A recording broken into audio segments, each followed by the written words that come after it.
These are your 8-6 factoring trinomial notes. Trinomials is where factoring takes a little bit of a more difficult turn. So we're going to spend a couple days on this. There's several different ways you can factor a trinomial, and I'm going to continuously talk about what factoring really means, right? Writing it in terms of the numbers that multiply to give you that number. So let's talk about how you can have a trinomial. A trinomial could be formed by distributing. So if you're going to distribute and you're going to end up with a trinomial answer, you could technically distribute a number, a GCF, through each term. And so then you'd end up with a trinomial. If you multiply one monomial by 3 terms inside, you will end up with a trinomial. So we'd end up with a 2x cubed minus 3x squared plus 5x. So that's a trinomial. We're going to try to work backwards through that. One of the ways to factor a trinomial is just simply a GCF times a 3-termed trinomial. And we did that. That's taking out a greatest common factor. Another way a trinomial might be found is by multiplying 2 binomials, x plus 3 maybe, and then maybe like an x plus 2. Okay, and so I know there's 2 terms in each, and we take 2 terms of the one and times it by 2 terms of the other. You end up with 4 multiplications. And so first, outer, inner, last, that FOIL that we worked on with Paula the Penguin, I think it was. When you do that, though, sometimes you were left with 4 terms. Other times, you got 3 terms. And so what happens when you multiply the first terms, you get x squared. When you multiply the outside terms, you get a positive 2x. When you multiply the inside terms, you get a positive 3x. And when you multiply the last terms, you get a plus 6. Now, these 2 middle terms are like terms. And so what we would end up doing is we would combine them, and we would make them into 1 term, leaving us with 3 terms. So that's the type of trinomial we are going to be factoring today. We're going to concentrate on the trinomials that were formed by multiplying 2 binomials. Okay? So trinomials are 3 terms formed by either a GCF multiplied by 3 terms or by binomial times binomial. And like I just got done saying, this is the type that we will be concentrating on today. We already factored the other type of trinomials. I feel like there's more to be said there. So how do we factor these?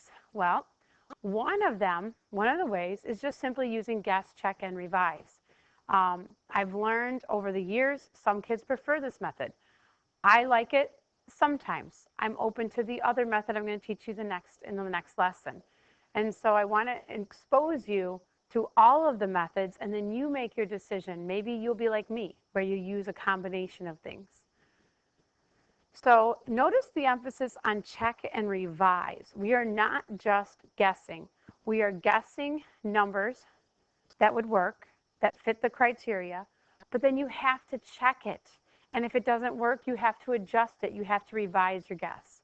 So it can be time-consuming the more complicated the problems become. You're going to make sure that you check. You check by actually doing the FOIL. See if you get the original answer. Sometimes it's just a matter of changing a sign. Sometimes it's a matter of changing some numbers. You have to revise it. If you're incorrect, it's going to be wrong, and there's really no work to be shown. So I can't give you partial credit for guess, check, and revise. It's either right or it's not right, okay? You may organize your guesses using, start with 2 empty parentheses, back to back, that shows factors, right? Or there's this thing called the square method. I'm just going to refer to it as the square method.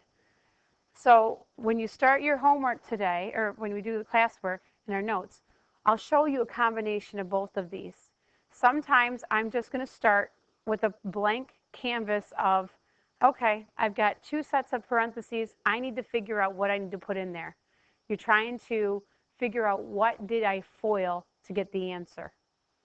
The square method is a way to just organize it. Still guess and check, but when you use the square method, you sort of organize it in a grid. And I like to think of it as I know it's called a Punnett squared in genetics. So you have this grid, and in this grid, you have your first parenthesis, your binomial up top that you're going to factor. And then your second parenthesis would show up on the side. And so the terms that are first, your first term is going to go inside here. You'll have the first term, and then the two numbers that created that first term will sit in those places in the parentheses. Your last term goes in that bottom corner, bottom right corner. And the numbers used to find that go here. Because when you multiply using like this Punnett squared, it's sort of like a multiplication table. You work across this row and down this column, and that gives you that number. You work across this row and down this row, and it gives you that number.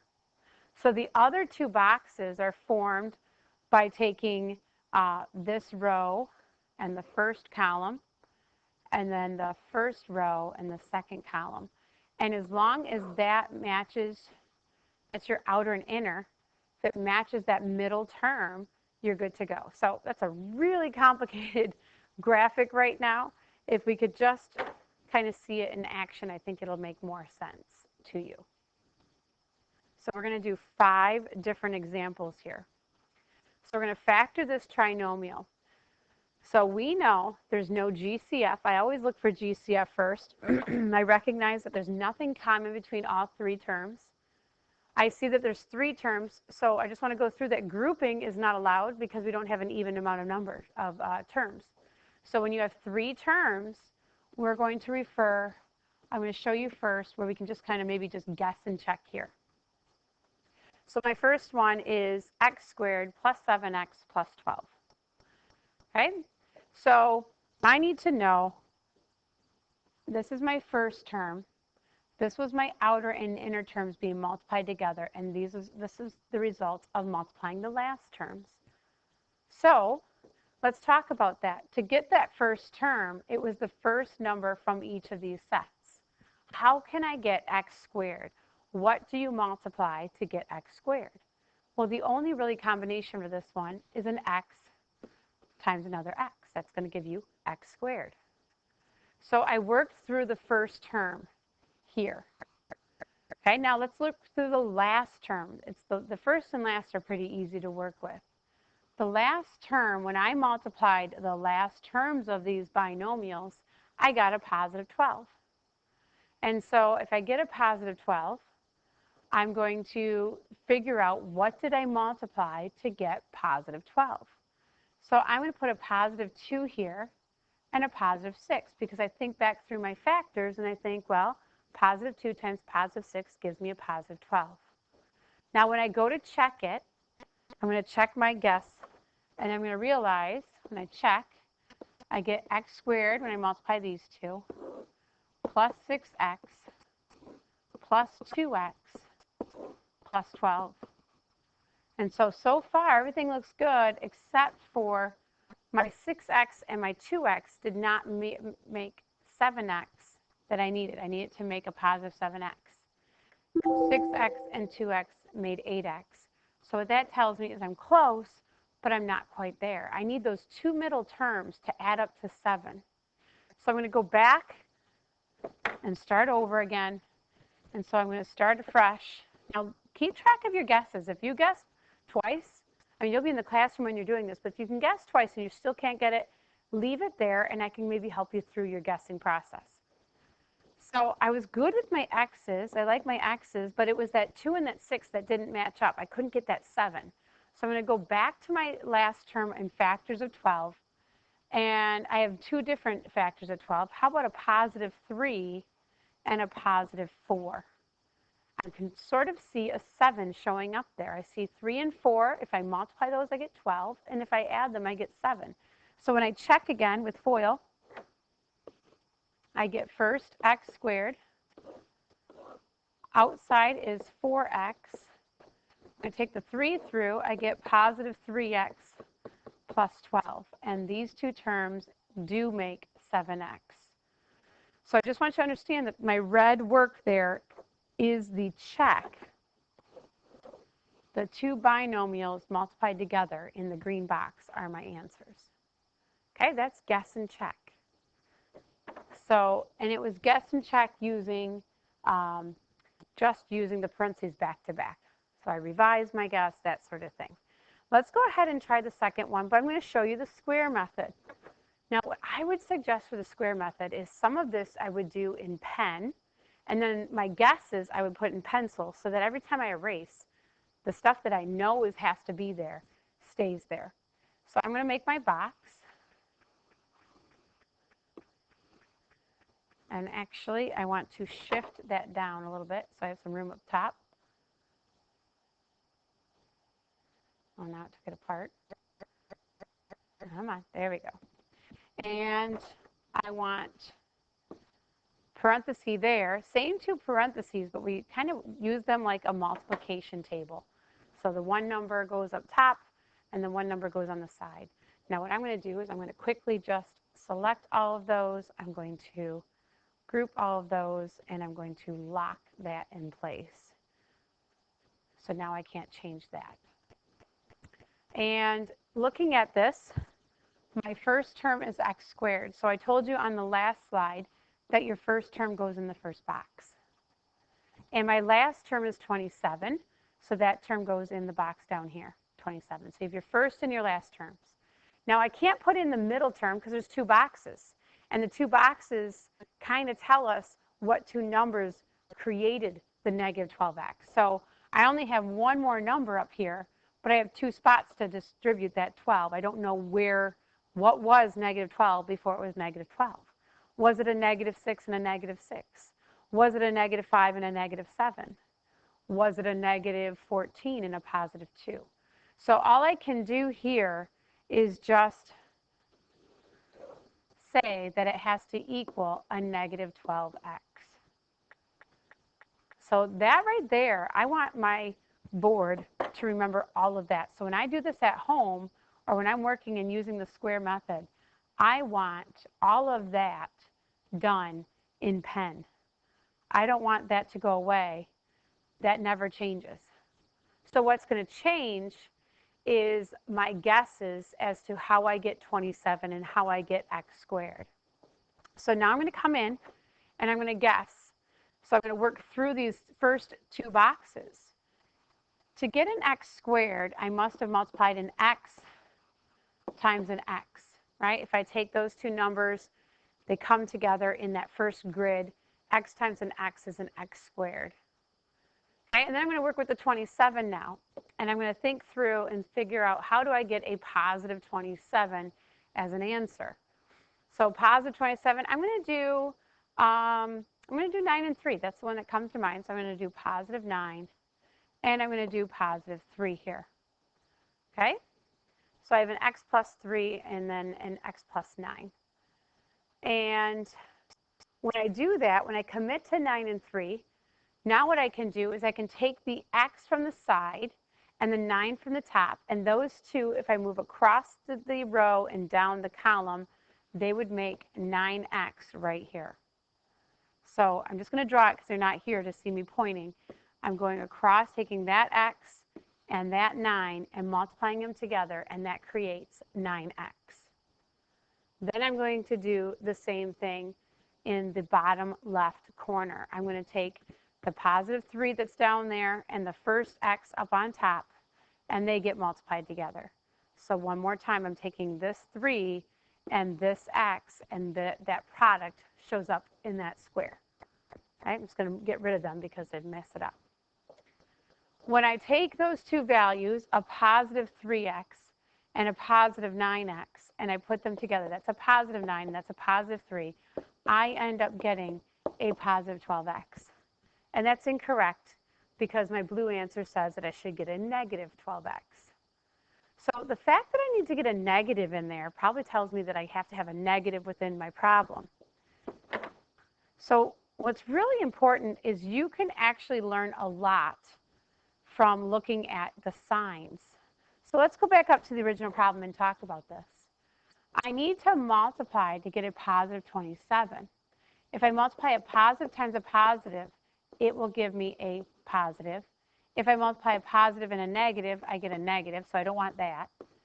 If I multiply a negative with a negative, that will also equal positive. So I'm going to try that same process. And I'm going to put my x up here and my x down here. That worked out, x squared. Those are fine. But instead of saying a positive 9, I'm going to say a negative 9. And instead of a positive 3, I'm going to say a negative 3. And so when I multiply, x times x gives x squared. X times a negative 9 gives me a negative 9x. And this is a negative 3 here times the x gives me a negative 3x. And now it matches. So because this matches, I have my answer, x minus 9, x minus 3. And so that is the factored form. Now I can check it. X squared minus 3x minus 9x plus 27. The biggest thing you're going to have to check is your signs. I got a negative 12x here, and I've got a positive 27 and my x squared. So my answer, once again, is in the green box, x minus 9, x minus 3. So I just showed you to guess and check using two different formats. So I'm just going to keep flip-flopping and showing you the different formats, and then you guys can kind of see which format you like the best. So the next one, x squared plus 3x minus 18. I'm going to go ahead and just put I'm going to just try guess and check this way.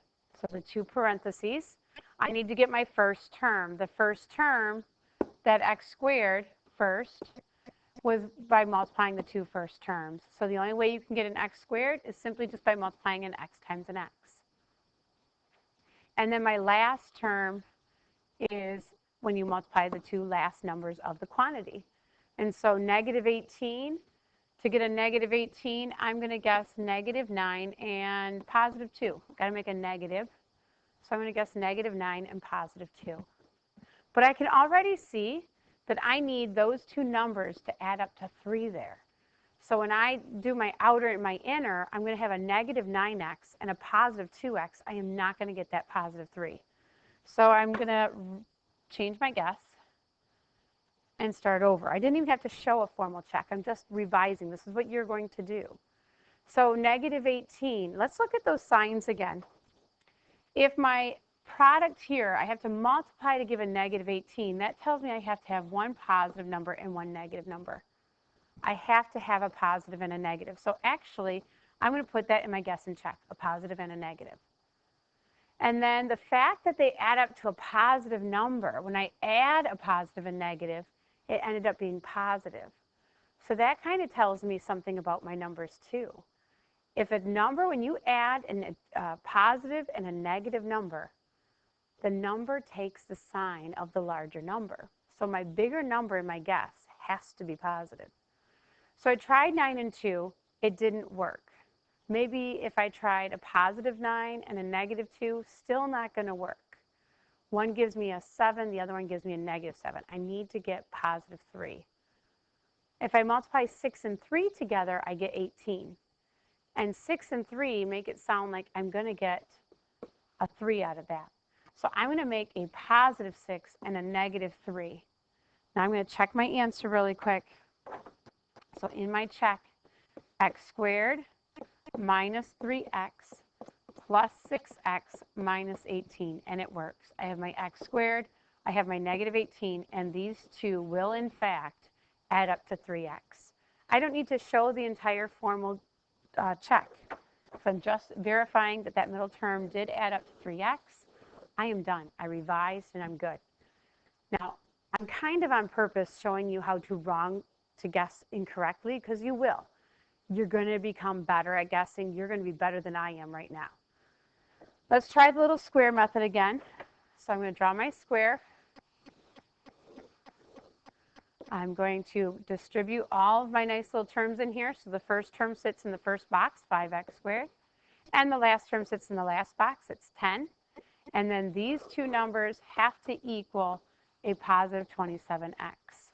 So I need to know what do I multiply to get those numbers. So now I can guess. I'm going to lock this in place so that if I have to, I can erase without it leaving. So a 5x squared, a little different. I have a number out in front. In order to get a 5, I can only multiply 5 by itself or by 1. So I'm going to make one of them have a 5x with it and the other one have an x. That would give me a 5x squared.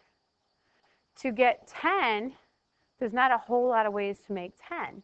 A positive 10, I could do 1 and 10. I'm going to try 2 and 5.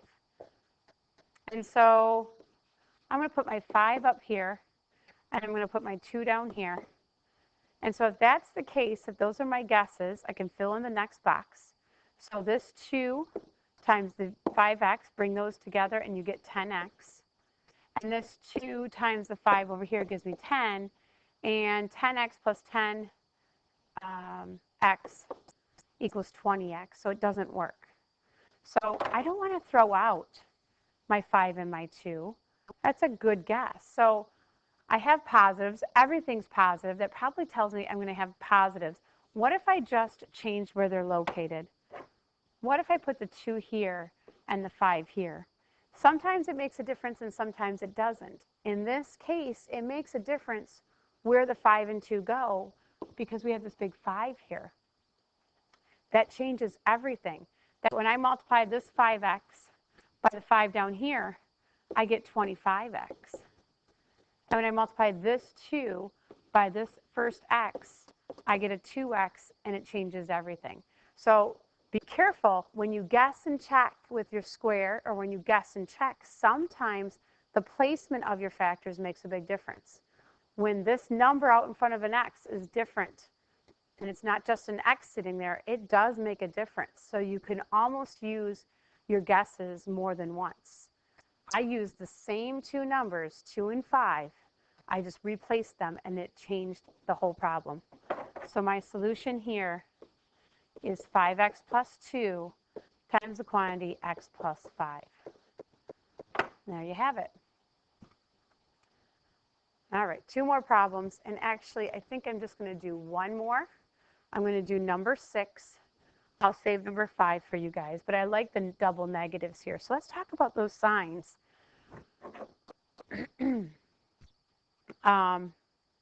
So for those signs, I'm going to use the square method.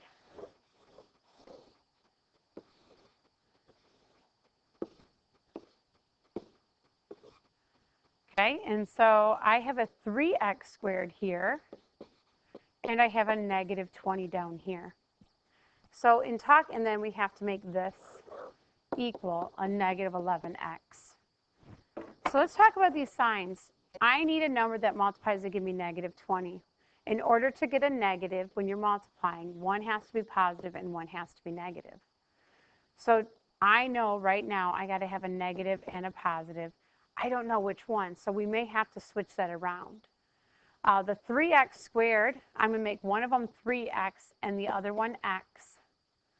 And then to make negative 20, I'm going to try 2 and 10. So I'm going to do a negative 2 and a positive 10. And when I do all of that, I get the 3x times the 10 makes 30x. The 10 times the x times the negative 2 is negative 2x. A 30x minus a 2x doesn't work. So maybe I will try a positive 10 down here and a negative 2 down here. And that will give me a positive 10x. And that will give me a negative 6x.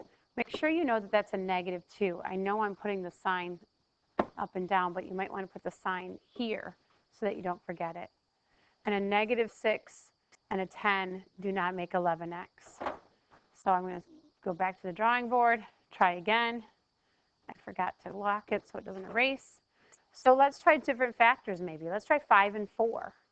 So if I try 5 here and a negative 4 here, that gives me negative 12x, and that gives me 5x, and that gives me a negative 7x.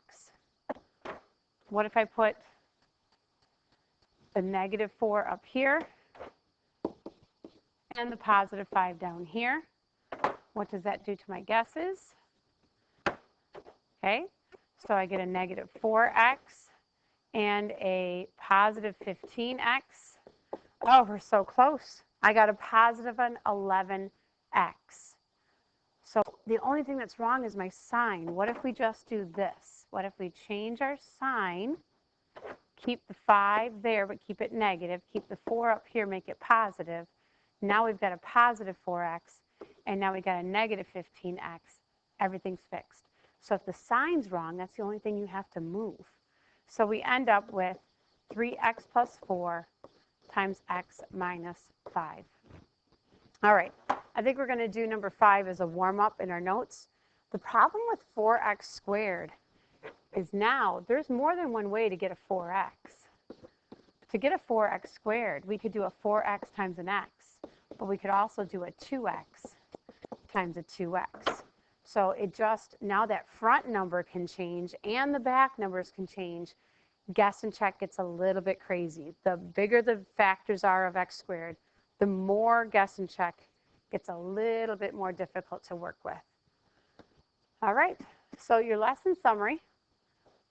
I want to just talk about the signs for a second. So I want you to explain to me, what if you have a positive middle number and a negative last number? What does it tell you about your factors? So just create a trinomial that has a positive middle term and a negative last term and talk about the two numbers that you're going to have. And then I want you to factor. You can use either the square method or just the back-to-back parentheses in your guess and check. Good luck.